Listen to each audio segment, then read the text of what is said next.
다른 사람 시선 때문에 하루 종일 마음이 무거웠던 경험 한 번쯤은 있으시죠? 오늘은 바로 그 마음에 대한 이야기를 한번 해볼까 합니다. 예를 들면 여러 사람이 모인 자리에서 뭔가 할 말이 있는데 괜히 말했다가 분위기 이상해질까봐 그냥 입을 꾹 닫아버렸던 그런 경험이요. 아니면 누군가의 스쳐 지나가는 표정이나 눈빛 하나에 내가 뭐 잘못했나 싶어서 온종일 그 생각에 사로잡혔던 적도 분명 있으실 거예요. 만약에 그렇다면 오늘의 이야기가 당신에게 정말 큰 위로가 될지도 모르겠습니다. 보통 이런 내 모습을 보면서 난 왜 이렇게 소심할까? 너무 남 눈치를 보나 봐 자책하곤 하잖아요. 근데요, 이건 고쳐야 할 단점이 아닐 수 있습니다. 심리학적으로 보면 오히려 정서적으로 성숙해지는 과정에서 나타나는 아주 자연스러운 현상일 가능성이 훨씬 더 크거든요. 왜 그럴까요? 지금부터 그 증거들을 하나씩 차분하게 한번 풀어보겠습니다. 다른 사람의 시선에 민감하다는 게 어떻게 내면의 단단함으로 이어질 수 있는지 그 놀라운 연결고리를 함께 들여다보시죠. 먼저 남의 시선에 잘 흔들리지 않는 사람들은요, 내적 증거 기준이 아주 단단하게 서 있는 경우가 많습니다. 이게 무슨 말이냐면 보통 우리는 어떤 행동을 할 때 남들이 이걸 어떻게 볼까 하는 다른 사람의 반응을 먼저 생각하잖아요. 하지만 내면이 단단한 사람들은 이게 나한테 정말 맞는 걸까? 이걸 먼저 물어봐요. 그러니까 판단의 중심축이 바깥이 아니라 자기 자신한테 있는 거죠. 그래서 이분들은 주변의 평가라는 파도에 이리저리 휩쓸리는 배가 아니에요. 내가 가야 할 방향을 정확히 알고 그 방향대로 스스로 움직이는 배와 같죠.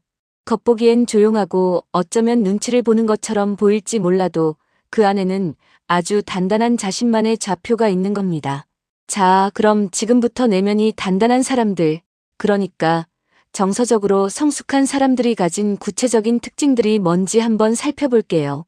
이 비밀들을 알고 나면 아마 스스로를 바라보는 관점이 완전히 달라지실 거예요. 이분들이 가진 특징은 크게 4가지로 정리해 볼 수 있어요. 첫째, 사회적 비교에서 자유롭다는 거. 둘째, 투사라는 걸 기가 막히게 구별해낸다는 점. 셋째, 감정 에너지를 아낄 줄 아는 지혜가 있다는 거. 그리고 마지막으로 관계를 길게 보는 안목이 있다는 겁니다. 그럼 하나씩 자세히 알아볼까요? 첫 번째 특징은 사회적 비교에서 자유롭다는 건데요. 스탠퍼드 대학의 연구 결과를 보더라도 우리 뇌는 본능적으로 남과 나를 비교하게끔 설계되어 있어요. 그래서 인정받고 싶어서 때로는 나를 증명하려고 애쓰기도 하죠. 하지만 내면이 단단한 사람들은 그럴 필요가 없는 거예요. 왜냐하면 이미 스스로가 어떤 사람인지 잘 알고 있거든요. 비교라는 틀에서 벗어나서 나는 그냥 나 자체로 괜찮아라고 믿는 것. 바로 이게 내면의 힘입니다. 두 번째, 투사를 구별할 줄 안다는 점입니다. 혹시 누군가한테 정말 아무 이유 없이 비난을 받아본 적이 있으세요? 그럴 때 우리는 보통 상처를 받잖아요. 근데 사실 그 비난 나에 대한 게 아닐 수 있어요. 심리학에서는 이걸 투사라고 부르는데요. 상대방이 자기 안에 있는 불안이나 열등감 같은 부정적인 감정을 마치 거울처럼 나에게 휙 덮어 씌워버리는 거죠. 내면이 성숙한 사람들은 이런 상황에서 바로 감정적으로 반응하지 않고 마음속으로 딱 이 질문을 던져요. 잠깐, 이게 진짜 내 문제인가? 이 질문 하나만으로도 우리는 다른 사람의 감정 쓰레기로부터 우리 자신을 지켜낼 수 있습니다. 이건요, 정말 높은 수준의 자기인식 능력을 보여주는 증거예요. 세 번째 비밀은 감정 에너지를 아낀다는 거예요. 다른 사람의 반응 하나하나에 신경을 쓴다는 건 비유하자면 마치 수영장 물속에서 계속 까치발을 들고 서 있는 것과 같아요. 겉으로 보기엔 멀쩡해 보이지만 보이지 않는 곳에서 정말 어마어마한 에너지를 쓰고 있는 거죠. 우리의 뇌도 똑같습니다. 그래서 내면이 단단한 사람들은 불필요한 자극에 일일이 다 반응하지 않아요. 이건 무관심하거나 무례한 게 아니라 나의 소중한 감정 에너지를 지키기 위한 아주 의식적인 선택인 겁니다. 길가에 있는 회색 바위처럼요. 모든 자극에 반응하지 않고 묵묵히 제자리를 지키는 그런 지혜와도 같죠. 그리고 마지막으로 그들은 장기적인 관계를 봅니다.